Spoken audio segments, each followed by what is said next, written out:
And thank you, ladies and gentlemen.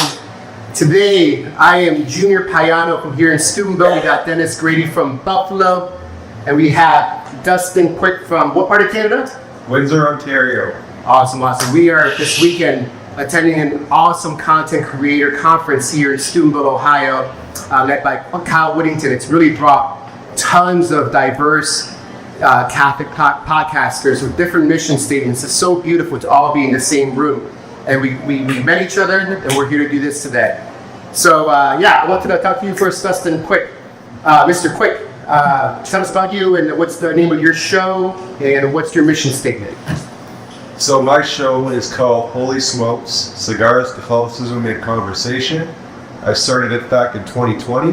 My 4-year anniversary just passed with my first episode last night. And what initially prompted me to get the podcast going was actually my wife. She inspired me. She put the fire underneath my can, so to say. And she said, you need to write a book about your experience because you need to do a blog. But I don't really feel like I had time to sit down and write. And so she said, you're always listening to podcasts. Why don't you try doing a podcast? And I said, there's no way that's ever going to happen. And she said, well, I'm going to take your old music recording equipment from the basement and I'm going to build you a studio. And she did. And she forced me to do my first episode, and I did it that very day. And my initial impetus for starting the podcast, I wanted it to be something a little different. Because there's lots of apologetics channels, there's lots of church politics channels and all that. I wanted to do something a bit different. Mm-hmm. And so one of my passions was temple theology, which is basically how the Catholic Church is the restoration and fulfillment of the Davidic kingdom, the Solomonic temple, and the Melchizedek priesthood.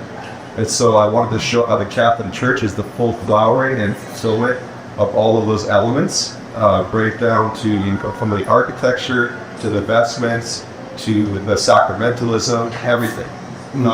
So that's how the channel got started. But then as I began to network and get more guests, my scope started expanding. So I started interviewing people about their spiritual journey, their conversion stories, current events in the church, staying faithful to the magisterium in times of crisis, and so on and so forth. And I've been blessed to have awesome guests such as Dr. Scott Hahn, Jimmy Aiken, Tim Staples, Carlo Broussard, a lot of guys from Catholic Answers. Incredible.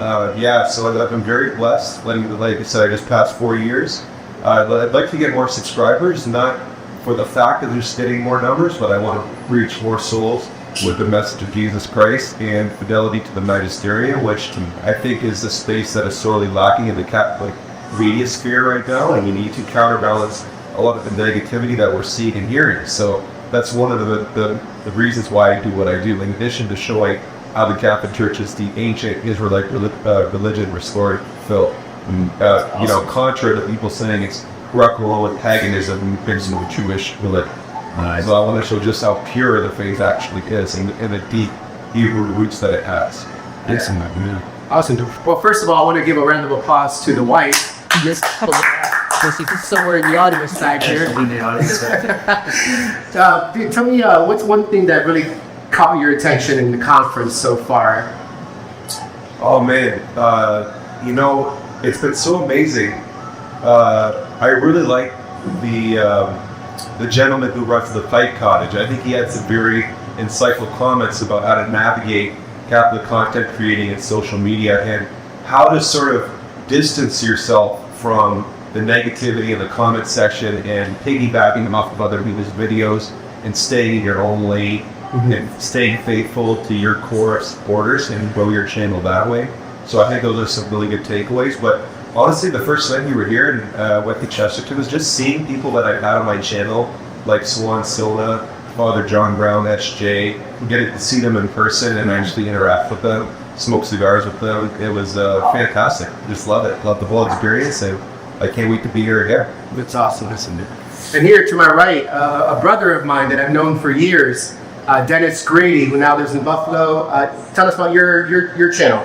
Yeah, so I have two channels. One is East to West Theology, is with my co-host, good friend from Buffalo, Kyle Dean, and we both have our own separate channels as well. Dennis grade A, and also we define Dennis G33, and then he has his own channel, Kyle D. Orlick, or the Rich Dawn. But together we have East to West Theology. Now, when you say East-West theology, that could mean different things. Like, do you guys wear boxing gloves and like spar it out, or is this more of a friendly dialogue about both sides? So we take the approach of John 17, which is the unity that Christ prayed for amongst all Christians, and so we want to show the unity amongst the East and the West in the Catholic Church. That's beautiful. And hopefully bring in Sedevacatists and Orthodox as well back into the fold. What inspired you to even do this? So I said it once before, only publicly, but I had ventured out. I was teaching theology at Franciscan University part-time, and I had ventured out to a different state, and I was actually at the time living in my friend's basement just to get established, save some money and whatnot. But I had an inspiration from, at the time, watching TNT, which was Taylor and Tim. And that's before, they had their own little schism, if you will. And I thought to myself, I would like to get a friend of mine from the West Coast, and I'm from the East Coast, and I'm Eastern Catholic and Western Catholic, and to get a show called East to West Theology. Well, that didn't quite happen, but my friend in Buffalo was Western Catholic, and doing that together, and he had his own ideas as well. So we just kind of came together and made that podcast, that channel. Yeah, you can speak to this too. I mean, I definitely have my share of friends that, they get so biased about traditionalism or charismatic practices, and then if you go beyond that, there's also that bickering world of which is better, the Eastern or the Western rites. What is your experience with that? Well, I actually, in 2016, almost went to schism into Eastern Orthodoxy over the way I perceived the state of the Novus Ordo liturgy. I was angry all the time, and I would leave Mass sometimes just fuming, and I had no peace, and I was angry. I was reading the church headlines all the time, missing out on the Holy Father, just angry. And then a friend of mine shared redemptive suffering to me, and he said, he's trying to keep me in the bosom of the church. He's trying to evangelize me and stop me from going to schism, which is, an act of charity to the 10th degree. So he said, redemptive suffering is where you take your sufferings, you offer them up as a sacrifice in Christ, and He or provide you and others graces through that offering up of your sufferings. So he said, apply that to the Mass. So if there's hymns or aesthetics that you don't like, focus just on the altar, who's on the altar. Like, be St. John and Mary has flipped the cross, adoring and looking at Jesus. Don't focus on what's going on around you. And he said, if there's a hymn that maybe bothers you or rubs you the wrong way, maybe it's not for you, but maybe somebody in the congregation needs to hear a word or phrase from that hymn, and the Holy Spirit wants to minister to their heart. So don't make it about you and your preference. Maybe it's something somebody else needs to see or hear. And if the priest makes a mistake, pray for it. He has a hard job. Offer up your frustrations for him and his ministry. And once I did this and internalized this practice, it changed the way not only that I participated in the Novus Ordo, but how I saw it. And I fell in such love with the church and the Mass that I wanted to stay with the church and stay loyal to the papacy. And I left a children's liturgy as fulfilled as I did when I got to TLM. So that's when I knew God had done a radical transformation in my heart. And He wanted me to stay in the church not only by cementing my intellectual sort of cognition of things, but also my heart. He wanted to pour the faith into my heart so that I could help transform myself and transform the lives, more willing of those around me. So I have a great love for the East, but liturgically I just feel more comfortable with the Latin Rite, but I do have great respect for the Jesus prayer. That's my act of contrition during confession. And so I think there's a way that the church could and should, as St. John Paul II said, read with both lungs. And that's the vitality of the church. So yeah. I'm happy you're still part of the team. That's for sure. Yeah. And I think you ended with someone saying about God found you in this way, and that's what I'm seeing with many friends of mine. that do transition to the Eastern, Byzantine, etc., and they fall in love with it, and they feel that God is connecting them, calling them there. It's not just about people; it's you're being called into to practice that liturgy. And I'm very happy you exist, because I'm sure it probably has prevented many quibbles that shouldn't even be happening, but debates that get too intense, too heated, too uncharitable. Right. But I'm happy that you exist to be able to help with that. Yeah. So the cool thing as well about our channel, again, I was educated in the West, and I grew up in the East, and I have experience also attending the Western Universal at times growing up, and also I have experience in the traditional Latin Mass, so I can kind of get both perspectives there myself, which is why I have my own separate channel, just to give like that Eastern perspective in union with Rome. But again, my friend Kyle Bean, he lives in the traditional Latin Mass, though he's faithful to Pope Francis and doesn't have a schismatic tendency, and he's able to provide those insights as well. But yeah, at the end of the day, charity is the love of God. Right. Charity is, or God is charity, I should say. God is love, as 1 John says. And that should be the core of everything. It shouldn't be these quibbles and fights amongst ourselves. How are we supposed to spread the gospel to the world when we're having all these infights, right? And I think that's huge right now. And this is what I liked about the conference so far, is they kept telling us over and over again that we shouldn't be seeing each other as competitors, but collaborators. Yeah. Right. So you and I are not as competitors. We're not competitors. We're collaborators. Right. And that hopefully we could reach the world in our own way. Through that prism. Right. When a light hits a prism, the different colors come out on the other side. Each one of us has a different shade of it. So we're not called to be carbon copies of each other. It's very good. Yeah, I'll say it. Beautiful. It's good. Yeah, as for myself, I do the Papi and Chulo show with my friend Edgar Lupano, who works for Catholic Answers. We have a heart for the youth, especially young males. We, as men ourselves, have struggled, gone through hardships, and we are very thankful of mentors who were there for us. Just be there to hear us out, walk us by the hand, to help us deal with our issues. And so when we were creating the mission statement, we came up with to affirm men and to regain the trust lost from women, to affirm men and regain the trust lost from women. And that's what we want to do. It's like a mainstream self-development channel where we will talk any and all issues and then give our perspectives, usually rooted in their Catholic beliefs, and wanted to be very much down to earth. I don't consider myself too book smart. I read some books. I can talk the common language, and that's where I like to stay and meet people at. So that's my channel. Do you guys have any questions maybe for me? Yeah. I've been on your channel before, and you're speaking Spanish, huh?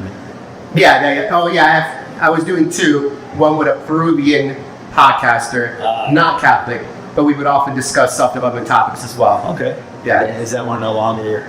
She's also she grew up disabled. She has her right leg has issues, and she grew up in a community of disabled people or diseased people, and so she has this network of connections of lifelong friendships, and she's now interviewing them. So that's what she's focusing on now, and they're turning out great, and they're really reaching a lot of people. A lot of people that have joined her channels are from the medical community, nurses and doctors that are spreading her channel to each other because they're learning insights that they never would have thought, heard before. Okay. So that's really cool. Okay.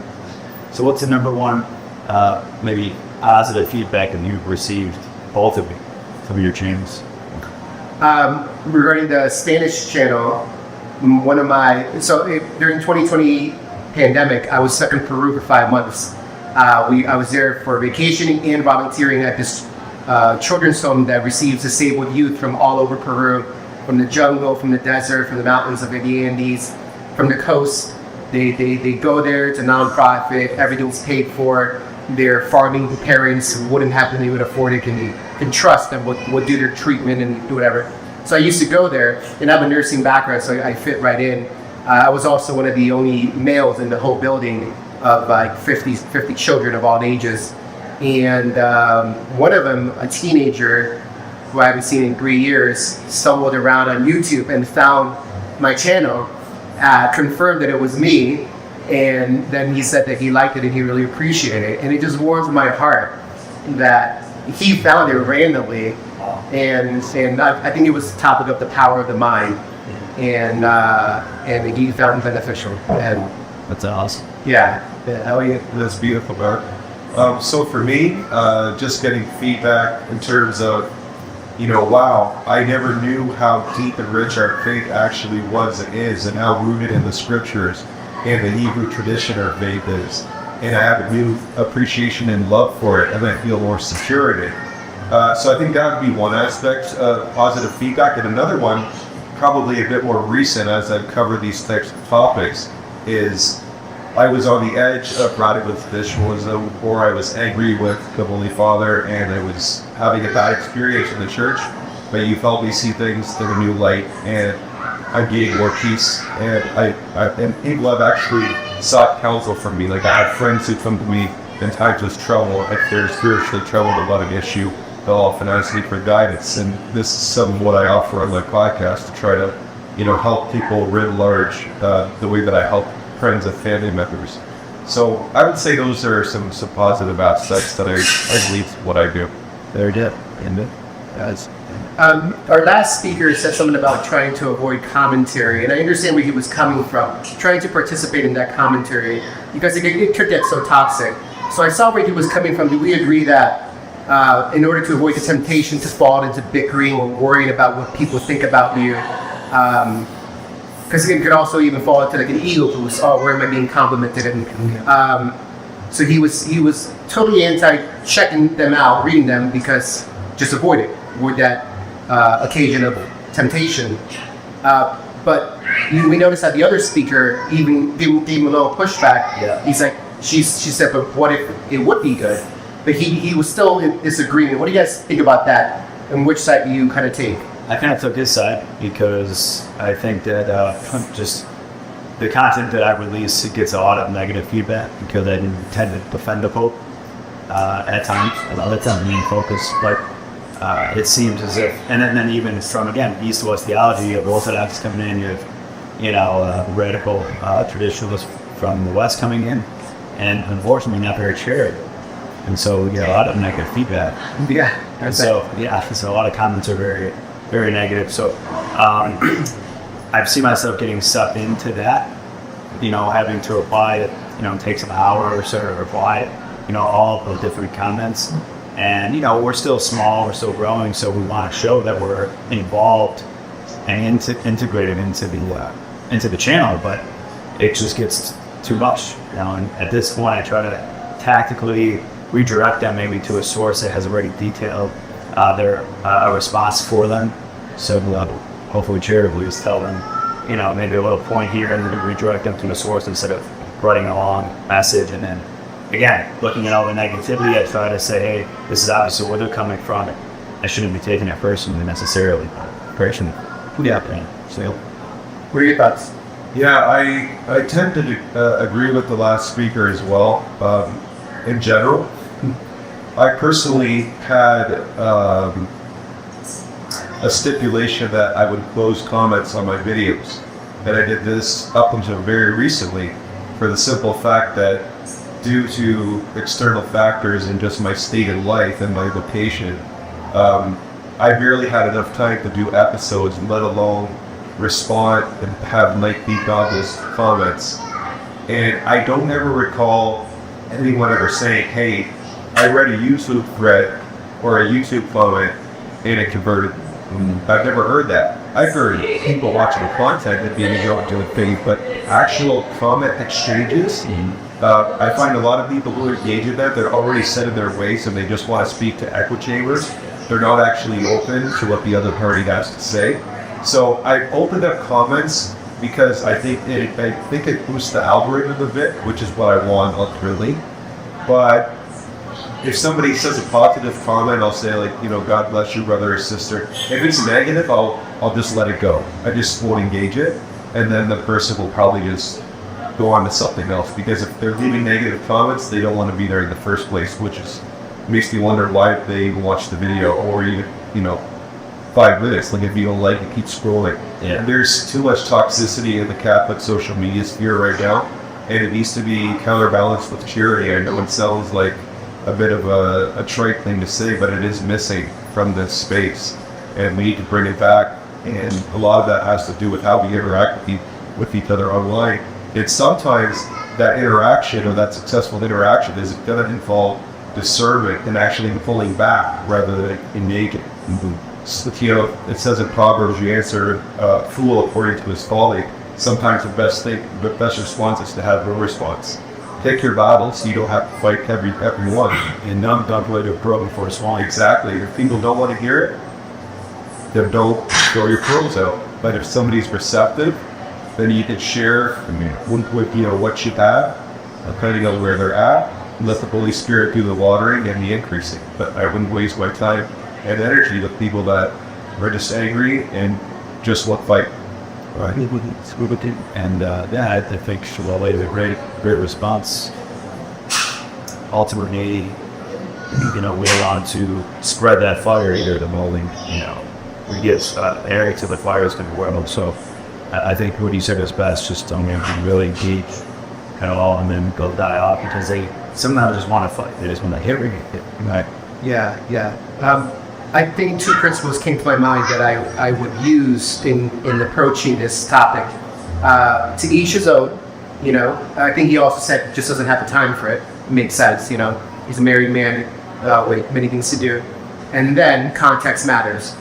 And what I mean by that is the lady who challenged him on his opinion, on his stance, she used to, because I knew a little bit about her background, she used to have a channel for abuse survivors, for female abuse survivors. So I could see how it can be very beneficial for her to respond to many comments, which I'm assuming will be like, this happened to me and I don't know what to do. And if she were to just remain quiet, I think that would say more about her than the other way around. But no, that's why I think she was pushing a lot, because she was acting as an advocate for the people that she's interacting with.